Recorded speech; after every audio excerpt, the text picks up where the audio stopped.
Nouvelle édition de la rédaction, merci d'être au rendez-vous à la une de l'actualité. La Seleção est arrivée à Lisbonne. Les Portugais attendent dans la liesse le retour de leur héros après la victoire du Portugal 1-0 après prolongation aux dépens de la France. Jean-Marc Ayrault entame une visite officielle de 48 heures à Beyrouth. Première étape, Nakoura, où le chef de la diplomatie française a passé en revue le contingent français de la FINUL.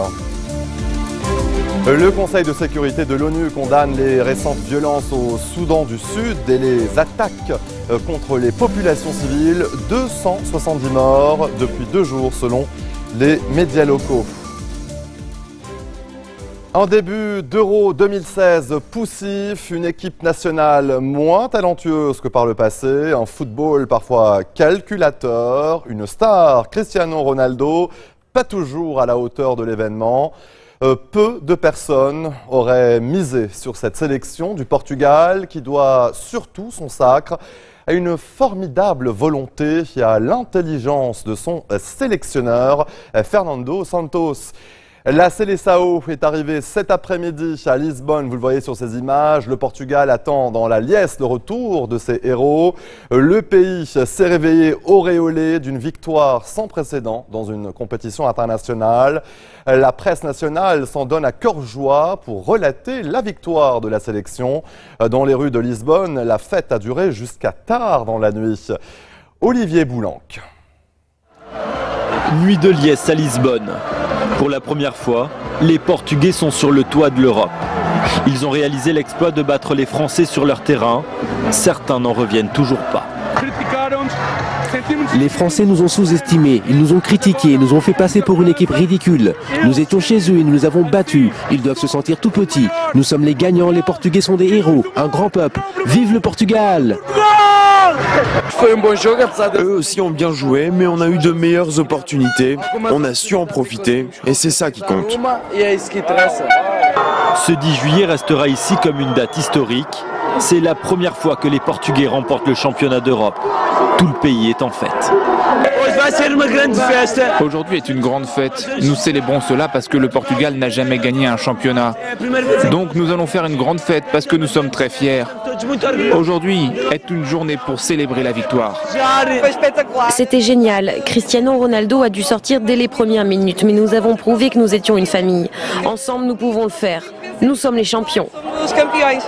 Dans les rues de Lisbonne, cette victoire a un goût de revanche. En 2004, les Portugais perdaient eux aussi en finale de leur Euro, 0-1 face à la Grèce. Désormais, tous attendent le retour de la Seleção das Quinhas à la maison. Les joueurs seront reçus par le chef de l'État en début d'après-midi, avant de présenter la coupe à leurs supporters.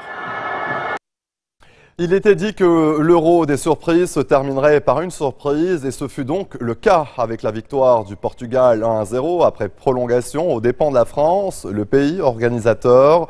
La Seleção s'adjuge donc son premier titre majeur et prive les Bleus d'un nouveau sacre à domicile. Les supporters des Bleus tombent de haut. Sophie Alavi. Dans les fan zones, ils étaient des dizaines de milliers. Tout un pays à l'unisson derrière les Bleus. Au cours de la seconde mi-temps, les visages se ferment, les supporters sont tendus. Puis c'est la défaite, les cris laissent la place aux larmes, mais les supporters français gardent la tête haute. C'est dur, mais voilà, c'est 2 équipes qui sont arrivées jusqu'au bout quand même. Donc faut voir ça comme d'un bon côté, se dire qu'ils se sont battus et puis il y a eu pas mal de péripéties dans le match. Donc franchement c'est un bon match, on s'est pas ennuyé. Sur les Champs-Élysées, après le match, peu de monde, même si certains sont quand même venus remercier leur équipe. On est très déçus, mais bon, on a quand même fait un bel Euro. Donc on tient à les féliciter tout de même. Mais bon, on est deuxième, c'est quand même bien et on est fiers des Bleus tout de même.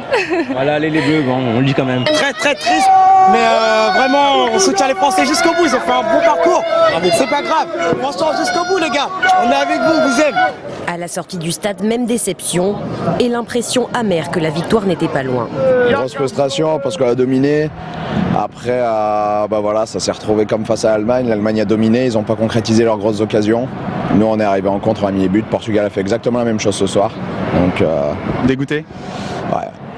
c'est vraiment la tristesse et l'incompréhension. Je pense vraiment qu'on méritait de gagner. On avait de quoi marquer, il y avait espace pour et on s'en prend un comme ça, justement pour moi, de la tristesse. Je trouve qu'on méritait de le gagner, cet Euro. La Tour Eiffel, quant à elle, passe aux couleurs portugaises. Pour les supporters français, la nuit de fête n'a pas eu lieu. Dans le reste de l'actualité, Jean-Marc Ayrault entame aujourd'hui une visite officielle de 48 heures à Beyrouth, la première d'un ministre français des Affaires étrangères au Liban depuis environ 4 ans. Un programme chargé attend le chef du Quai d'Orsay qui aura une série d'entretiens avec les responsables officiels ainsi qu'avec le patriarche maronite Shahar Rahi. Ce lundi, Jean-Marc Ayrault a passé en revue le contingent français de la FENUL stationné à Nakoura au sud Liban où il a été accueilli par le général Gritchenko, le chef d'état-major de la force onusienne.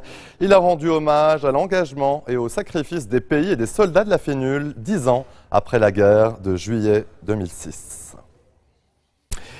Des groupes rebelles syriens ont lancé ce lundi une offensive majeure contre les secteurs tenus par le régime à Alep, une métropole divisée et meurtrie par les combats depuis 2012. Aucun bilan de victimes des combattants des deux camps n'était disponible dans l'immédiat. Ces violences interviennent malgré la trêve décrétée par le régime à l'occasion de la fête musulmane du Fitr et renouvelée samedi pour 72 heures. Mais dans les faits, le régime a poursuivi son offensive visant à encercler Alep ainsi que ses bombardements sur les localités rebelles ailleurs dans le pays. Ashton Carter est arrivé ce lundi à Bagdad, sa 4e visite en 1 an et demi. Le chef du Pentagone est en Irak pour discuter de la lutte contre le groupe État islamique et la stratégie pour lui reprendre la ville de Mossoul, tombée aux mains des djihadistes en juin 2014. Carter a rencontré ce midi le Premier ministre Haïdar el-Abadi. Durant sa visite, il doit aussi rencontrer des chefs militaires, notamment le commandant américain de l'opération anti-EI en Irak et le ministre irakien de la Défense, Khaled El-Obedi. Allez, restez des nôtres au retour de la pause. Solar Impulse 2 en route pour le Caire.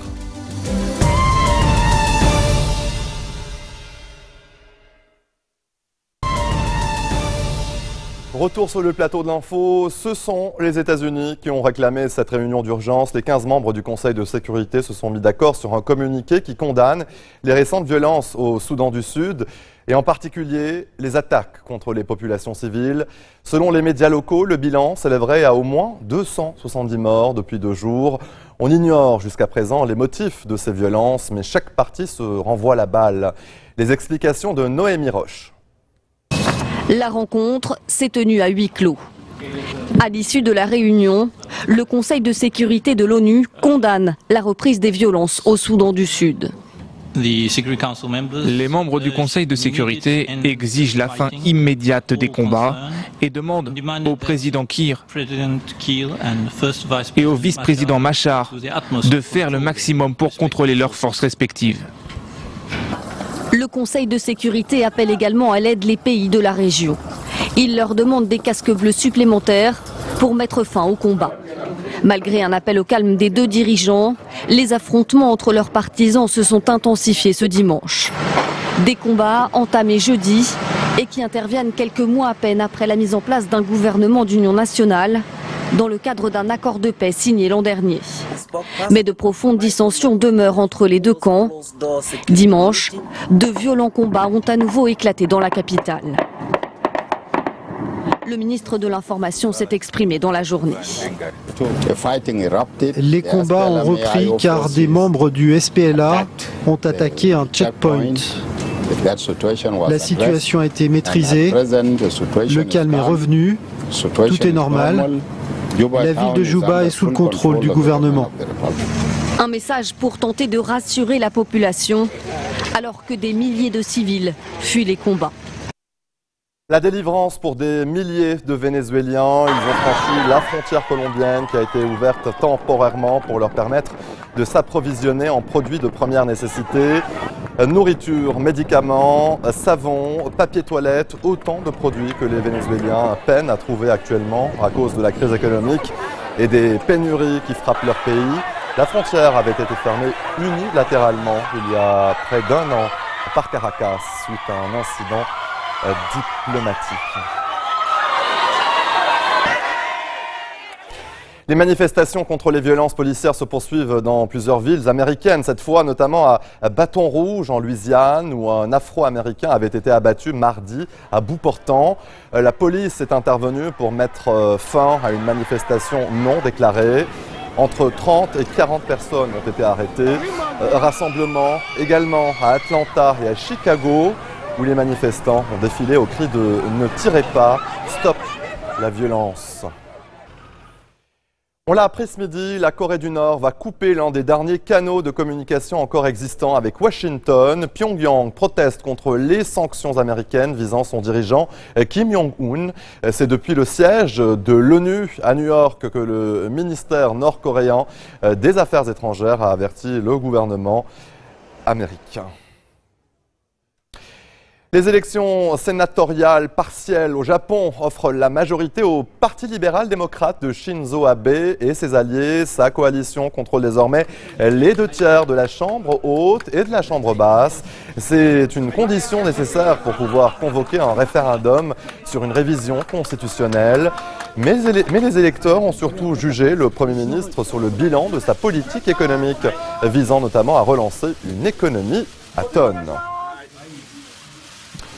Le ministre de l'Intérieur britannique, Theresa May, est devenue ce lundi la seule candidate en lice dans la course à la succession du Premier ministre conservateur David Cameron. Et ce, après le retrait de sa rivale, la secrétaire d'État britannique à l'énergie, Andrea Leadsom. Theresa May est donc arrivée en tête du vote des conservateurs, eurosceptiques notoires. Elle avait pourtant appelé du bout des lèvres au maintien de la Grande-Bretagne dans l'Union européenne.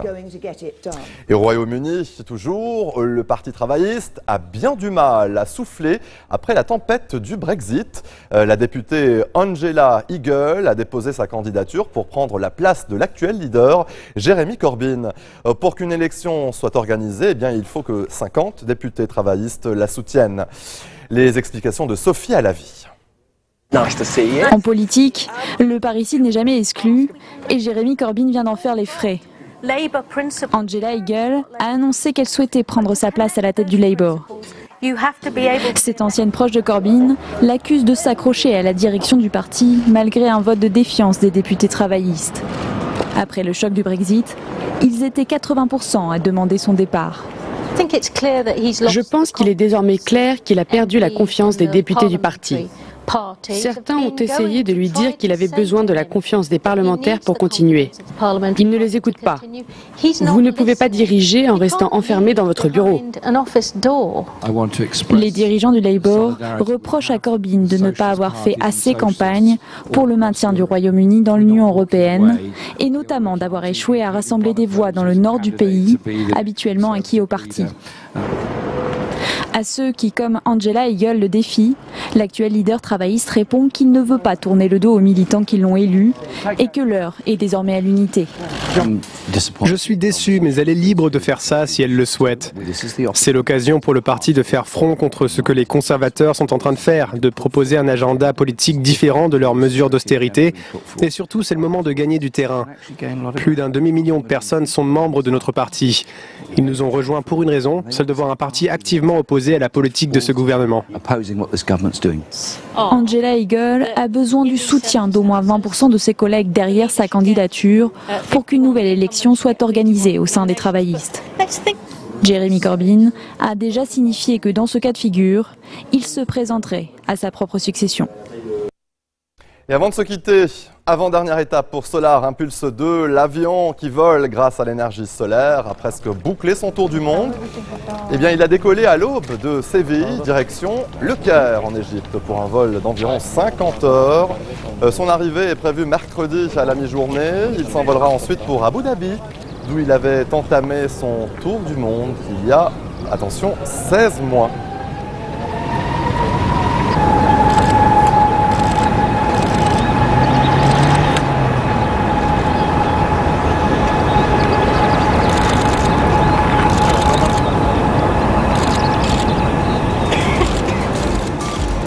Voilà, c'est sur cette image que l'on se quitte. Tout de suite, le rappel des titres qui ont marqué l'actualité de cette journée. Vous le voyez, la Seleção est arrivée à Lisbonne. Les Portugais attendent dans la liesse le retour de leur héros après la victoire du Portugal 1-0 après prolongation aux dépens de la France.